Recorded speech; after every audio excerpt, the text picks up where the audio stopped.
Sejam muito bem-vindos a mais um programa Tricetados. O nosso convidado de hoje é proprietário da Estec, empresa especializada em inteligência artificial para empresários e o setor jurídico. Certo, Lucas Simões? É isso mesmo, isso é o que a gente mais tem feito hoje, né? Então, desenvolver inteligência artificial é o nosso negócio. A gente continua fazendo isso justamente porque a gente tem um mercado muito forte de inteligência artificial hoje. Lucas Simões, falando em inteligência artificial, vamos falar em inteligência natural. É muito difícil encontrar alguém da área de tecnologia tão comunicativo. Uma grata surpresa. Conta mais aí. Você é bacharel em tecnologia pela Universidade de Évora. Como é que você foi parar lá? Évora, em Portugal, assim, além de ser uma cidade maravilhosa, histórica, né? Tem muita história lá em Portugal. Meu tio, inclusive, que conseguiu. Gente, Portugal aceita o resultado do Enem em algumas universidades, né? E aí o teu tio já era da área de tecnologia, já era morador de Portugal. O que teu tio tem a ver com essa história? Ele já era morador de Portugal, ele fazia na época o doutorado dele. Ele é acadêmico, ele é professor. Ah, né? Ele é professor. Então acho que por isso ele teve essa sacada. Pensar, pô, fazia sentido ir pra lá, estudar, descobrir bacana, esses novos horizontes. Eu era novo, eu tinha 19 na época. Era um menino, né? Quer dizer, ele fez um ano na UFAM com 18 anos e partiu para Portugal. Eu vou fazer uma piada aqui de mau gosto, mas eu tenho lugar de fala porque eu sou cidadã portuguesa. Uau, que legal. Deve ser o melhor curso do mundo, né? Porque você desenvolver inteligência para português, né? Deve ser realmente... Gente, eu posso falar, tá? Eu sou cidadã portuguesa, posso mostrar minha cidadania. Então deve ser realmente o curso mais capacitado do mundo, né? O curso é maravilhoso. A gente, além de aprender, que a gente tá indo pra aprender, né? As amizades que eu tenho ali até hoje é o que mais fica, né? No final, quando passa a universidade, fica as pessoas. E as universidades, todos dizem que são maravilhosas, né? São universidades que não só na sala de aula, mas tem toda uma estrutura para pesquisa, tem toda uma estrutura para o desenvolvimento completo daquele profissional, né? Total. Isso é Sem contar, né, Lucas, que o sujeito que mora na Europa, ele tem acesso a visitar vários países de uma forma muito acessível. Então você deve ter podido, né, visitar todas as empresas de tecnologia que a Europa tem, enfim, museus, né, que mostram a história da tecnologia. É todo um leque que se abre, né? É um mundo, né? Um mundo que literalmente que se abre, porque assim, eu também sempre gostei muito de história, e você sabe que Portugal é uma história assim Não, nem me fala porque eu sou historiadora de útero, intrauterina. A minha mãe era professora, fundadora do departamento de história da UFAM. Né? Que legal. Então, nós fazemos parte dos apaixonados por história. Eu tenho um Instagram que é apaixonada por história. Que legal. Né? E assim, eu tenho uma parceria com um historiador que tem um blog chamado História Inteligente. E a gente tem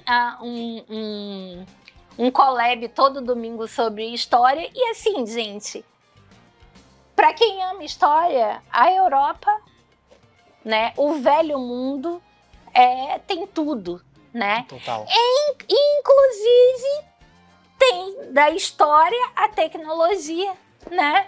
Porque são países com um IDH elevadíssimo, né? São países com, enfim, com um desenvolvimento pleno, né? Com oportunidades. Se você falar que, se você considerar que a Alemanha, por exemplo, é um país que na infância ele já traça, já faz um planejamento de carreira, né? Eu não sei se você sabe bem disso, mas... Sim, eu morei lá há muito tempo. Então, assim, não só o estudo você tem, né? Mas tem as oportunidades de conhecimento de outras culturas. Então, por morar, todo mundo pode morar.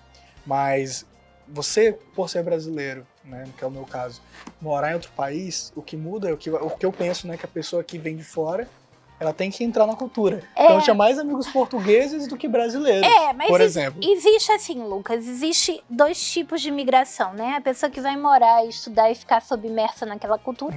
E a pessoa que vai ser um imigrante que vai trabalhar 20 horas por dia para conseguir se manter. Sim, com certeza. É completamente diferente a tua realidade, né? Entendi. De ir para uma universidade, de ter tempo de absorver toda a cultura, de ter Claro. Até porque o objetivo não era esse, o objetivo era estudar. Sim, então, mas assim, existe uma oportunidade completamente diferente, né? Um privilégio, com certeza. Estar em terras portuguesas, assim, meus amigos, assim, que tenho eles no coração até hoje. E também família, né? Então, assim, o que eu digo família no sentido de o privilégio de poder estar lá e a família também poder visitar. E isso acho que faz todo o diferencial. A tua família já era de origem portuguesa? Olha, os avós ali do meu pai, sim, a família Simões, né? Eles também são Vasconcelos Simões. Então, sim, tem um histórico, mas é bem distante. É bem distante. Porque tem família Simões aqui que é bem próximo, né? Isso é verdade. Tipo, é a primeira geração de brasileiros, né? E as gerações anteriores eram portugueses, né? Isso é verdade. Agora, deixa eu te perguntar uma coisa. E como foi a ideia de criar a STEC? A STEC, ela surgiu de uma necessidade de trazer tecnologia para empresas. Só que, pensa comigo, de alguns 10 anos ou 20 anos para cá, as pessoas aprenderam informática para levar tecnologia para as empresas. Sim. Hoje, tem criança que já nasce sabendo mexer em tudo, em notebook, em celular. E isso faz uma grande diferença, porque a gente tem uma geração produtiva que ainda é analógica, né? E a gente tem uma nova geração, né, que é totalmente tecnológica, né? Só que ainda a boa parte das pessoas que ainda estão nessa posição de produtividade ainda vem de um mundo analógico. É uma transição, né? Eu, por exemplo, eu sempre tive computador, mas era da época da internet de escada ainda. Então hoje o telefone já tem toda a internet. Gente, só quem nasceu na época da internet de escada sabe o que significa a palavra paciência. Porque, gente, internet de escada era um exercício de paciência. Se hoje vocês não têm paciência para esperar 6 segundos, que é o tempo médio que a pessoa fica presa numa tela, né? Segundo estudos, são 6 segundos, por isso que o TikTok desenvolveu, né, um algoritmo, um mecanismo para colocar as pessoas lá dentro, né? Para prender por mais tempo. E vídeos mais curtos, né? Porque a gente tinha o YouTube, né? Que era uma plataforma de vídeos longos, e aí você fez um estudo, descobriu que o tempo que você mantém a atenção é mais curto. Aí veio o TikTok, aí veio o YouTube Shorts, aí veio o Reels, né? Então, cada vez mais as pessoas têm menos paciência para se manter focado numa coisa, né? E a gente que veio da internet de escada, a gente veio realmente de um exercício de paciência praticamente chinesa, né? Era quase que um exercício de meditação ali, vai. Sem contar que era uma torcida maior do que uma partida de futebol, né? É verdade, vai. Até hoje eu tenho aquela musiquinha. Não era fácil. Hoje, qualquer criança pega um smartphone. Falando em criança, aqui minha criança, ó. Opa! Abriu... Bom, mas meu fundo de tela tem uma criança chamada Zoe aqui. E qualquer criança, exceto essas de pelo, tem no celular uma internet hoje e tem acesso a qualquer... Instantânea. E isso tem tudo a ver também com a inteligência artificial, porque não seria possível, por exemplo, com uma internet de escada. Deus me livre, imagina, gente. O GPT, não sei se você usa o chat GPT ou já utilizou. Então, eu não utilizo o chat GPT, eu vou te dizer por quê. Eu quero saber agora, fiquei curioso. Eu vou te falar por quê. Porque eu preciso da minha memória. Certo. Né? o trabalho no jornalismo, na comunicação, ele demanda a memória. E ainda não temos estudos sobre o ChatGPT como forma de não exercitar a memória.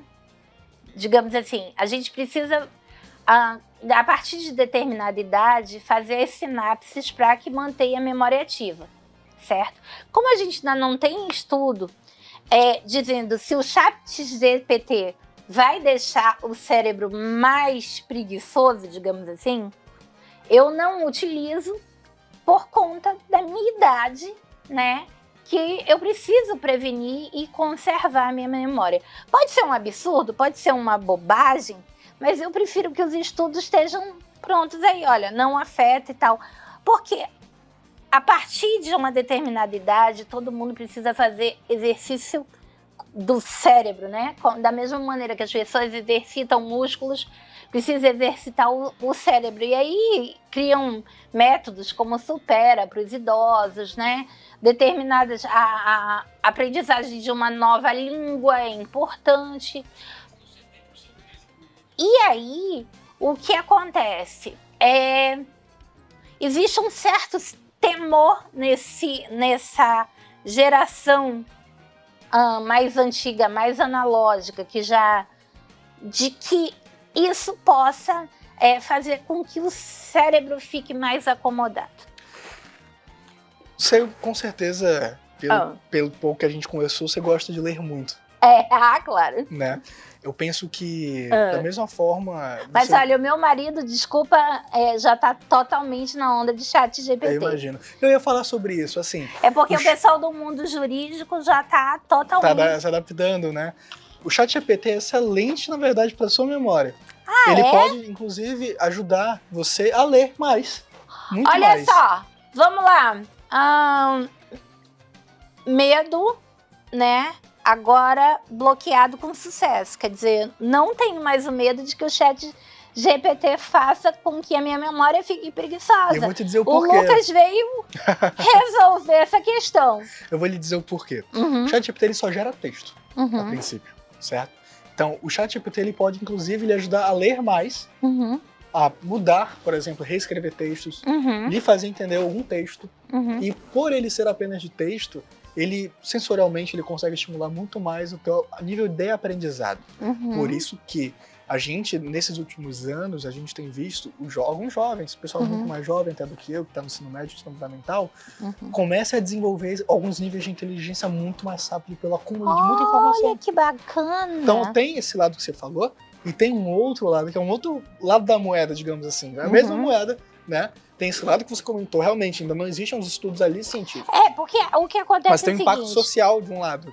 Entendeu? O que acontece é o seguinte, realmente, para quem trabalha em determinadas áreas, a inteligência artificial é fundamental hoje para o resultado.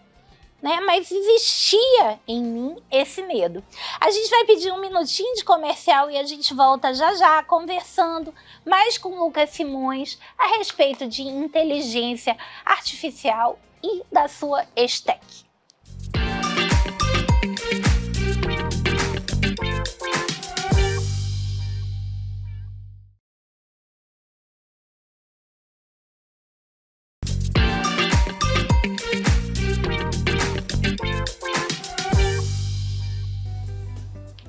Voltando para esse segundo bloco com Lucas Simões, responsável pela empresa ESTEC, especialista em inteligência artificial. A gente estava numa conversa aqui, o Lucas já conseguiu tirar alguns medos da minha cabeça, né? Então, assim, determinadas áreas de trabalho hoje não vivem sem a inteligência artificial. E a tua empresa, ela se aplica justamente em fazer a migração, né, dessas empresas para a era da inteligência artificial. Explica um pouco mais sobre isso. É justamente o que você falou. A gente já está no período de transição, né? A gente estava no digital, agora a gente está indo para o artificial também. Então o que a gente faz hoje é identificar as empresas, né? E a gente tem vários produtos para atendimento empresarial. Imagina, a pior coisa que existe às vezes é você querer comprar alguma coisa, aí você manda no WhatsApp querendo comprar alguma coisa e aquela pessoa demora para te responder ou não responde. E aí, não sei se você concorda comigo. Aí você vai procurar outro fornecedor, outra empresa. Não, eu padeço desse problema, porque como eu trabalho ou na sala de aula, ou aqui na frente das câmeras, eu não posso estar com o celular, concorda? E as pessoas me mandam mensagens e ficam sem resposta. Eu já arrumei inimizades, antipatias com isso. E eu peço desculpa, gente, porque eu não tenho como estar numa sala de aula com um celular, eu não tenho como estar à frente. Você precisa de uma inteligência artificial no seu WhatsApp para te responder as pessoas. Eu tô precisando disso urgentemente. O Lucas veio aqui para me tirar todas as dúvidas a respeito disso. É isso mesmo, e é isso que a gente faz também ao nível empresarial. Então, é aquilo que eu falei, uma empresa, ela precisa atender, ela precisa vender. Então, a IA é como se fosse um vendedor automático para ela. E a inteligência, como a gente fala, ela é artificial. Ela não é natural como a nossa. Ela é artificialmente criada para parecer realmente inteligente. E ela é treinada com as informações da empresa para poder vender. Então a gente tem para esta área, a gente tem para a área jurídica e outras também. Sim, a área jurídica está totalmente, como eu te falei, o meu marido, a área jurídica está totalmente demandando essa transição urgentemente, né? Até porque a produção textual de quem trabalha na área jurídica é absurda, né? Sim. O volume de laudas é muito grande, os assuntos... De pesquisa também é muito grande. Uma inteligência artificial ajuda muito esse processo de pesquisa. Sem dúvida, sem dúvida. Ontem ele fez uma brincadeira com a gente, né? Fazendo uma pergunta que meio que bugou a nossa cabeça. Porque todo mundo lá em casa estudou direito. A minha filha, ela... não gostou e segue na psicologia, porque ela passou na UFAM para psicologia, mas houve aquele período e a gente colocou-a numa faculdade particular porque a UFAM passou um bom tempo sem aulas, né? E eu explico por que a UFAM interrompeu as aulas logo, né? Para quem não sabe, as faculdades particulares, elas continuaram tendo aula através do Zoom, através do Google Meet, mas a UFAM interrompeu as aulas porque nem todos têm acesso à internet, né? Existe uma questão na UFAM, que a UFAM é uma universidade que ela é tanto do Lucas, que provavelmente estudou numa escola particular a vida toda, tem acesso à internet limitada, mas ela também... Mais ou menos. Assim, eu estudei em particular até o 6º ano. Mas no estudou, meu 6º ano né? em diante, aconteceu que a escola pública lá na Cidade Nova, que eu desenvolvi outras habilidades também. Peraí, então, assim, me conta isso. Outras habilidades, né? Eu já fiz cinema, já fiz curtas-metragens, já trabalhei com câmera também. Então, eu estudei até o 6º ano numa escola particular. Só que... Aí eu fui pra pública. Da pública, fui... assim, diferente, como você falou, é um outro mundo, muito diferente, mas também serve muito, educação, né? Na escola pública, você tem ali um mix completo de todas as classes sociais, né? E aí, a gente tem aquela pessoa que mora nas comunidades próximas a Iranduba, próximas a Manaus, onde não tem acesso à internet. A gente tem aquelas pessoas que vêm de famílias de baixa renda, que também não têm acesso à internet. Então, por uma questão democrática, o UFAM interrompeu as aulas. Não ficou no virtual, né? Por exemplo, na SEDUC, continuaram no virtual, né? Mas ficou muito difícil para determinadas crianças, que eu via que elas nunca tinham... elas viviam de dados móveis, e elas nunca tinham dados suficientes para concluir, né, os estudos. Então, para evitar isso, o UFAM suspendeu, né, o que é uma realidade muito nossa, muito amazônica, né, mas também de outros povos, né. O acesso à internet hoje para a gente é tão vital, né? Essencial, né? E é uma coisa que a gente meio, às vezes, não pensa que aqui tão perto possa ter gente que não tem acesso. Mas a inteligência artificial, ela está numa fase de implantação pelas empresas, né? Sim. E de que forma, né, as empresas elas podem contratar os serviços da Stack para fazer essa transição, né, para a utilização da inteligência artificial? Hoje, todos os nossos clientes, eles, na maioria das vezes, vêm por outros clientes que já consomem o que a gente faz. Mas a gente está aqui numa TV aberta para milhões de pessoas assistirem a gente está na TV, a gente está no YouTube, a gente está na TV aberta e fechada, então com certeza novos clientes vão te procurar. E esses novos clientes te procuram através... Perfeito. Nós temos as nossas redes sociais, @StackBR, STSCBR, e lá você não pode só seguir, mas também pode entrar em contato com a gente e perguntar sobre como utilizar. Independente do tamanho da sua empresa, se você é MEI, se você tem uma pequena empresa, uma microempresa, a gente consegue estar fornecendo infraestrutura de IA para qualquer tamanho de negócio. E, gente, o objetivo é... Pode falar, perdão. Desculpa. Não só empresa, como também escritórios jurídicos, tá? Que muitos... escritórios jurídicos não são empresas, são profissionais liberais. Sim, sim. Né? E você trabalha muito com essa área de implantação, né? Para a parte jurídica, exatamente. Para a parte jurídica. A nossa inteligência artificial jurídica ela é treinada com mais de 7 milhões de dados e tem acesso também ao Jus Brasil. Então, para o advogado que precisa otimizar tempo, otimizar aquelas demandas de trabalho, o Adivia, que é a nossa IA jurídica, ela pode otimizar e muito para chegar no resultado muito mais rápido e o advogado também poder priorizar clientes, a experiência do próprio cliente e outras atividades também. Eu acabei falando da UFAM e interrompi, voou o pensamento da pergunta absurda que o meu marido fez de uma questão jurídica, né? Para todos nós na sala e todo mundo ficou, nós 4 e todo mundo ficou assim. E aí ele colocou para o chat GPT responder. E foi fantástico, porque assim, era uma pergunta que eu não posso falar aqui por questões de gênero, de não sei o quê, mas, enfim, era uma pergunta que dava um nó na cabeça, né, de quem não tinha expertise de trabalhar na área, né? Agora, com relação a premiações da Stack, né? Eu tô sabendo que não esse cara só é estrelado, porque a gente conversa aqui com o Lucas Simões e já sabe que ele é uma pessoa realmente privilegiada com a inteligência, com o dom da comunicação, com os acessos que ele teve à educação, ao ensino de qualidade, né?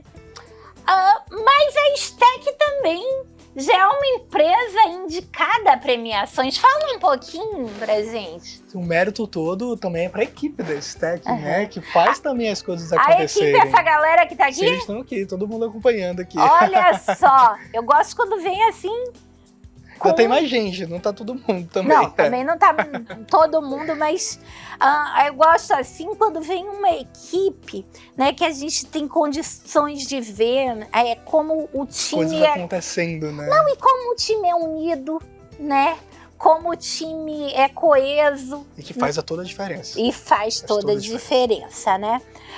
Mas me fala, a Stack premiada... A gente tá concorrendo nesse momento a uma premiação nacional.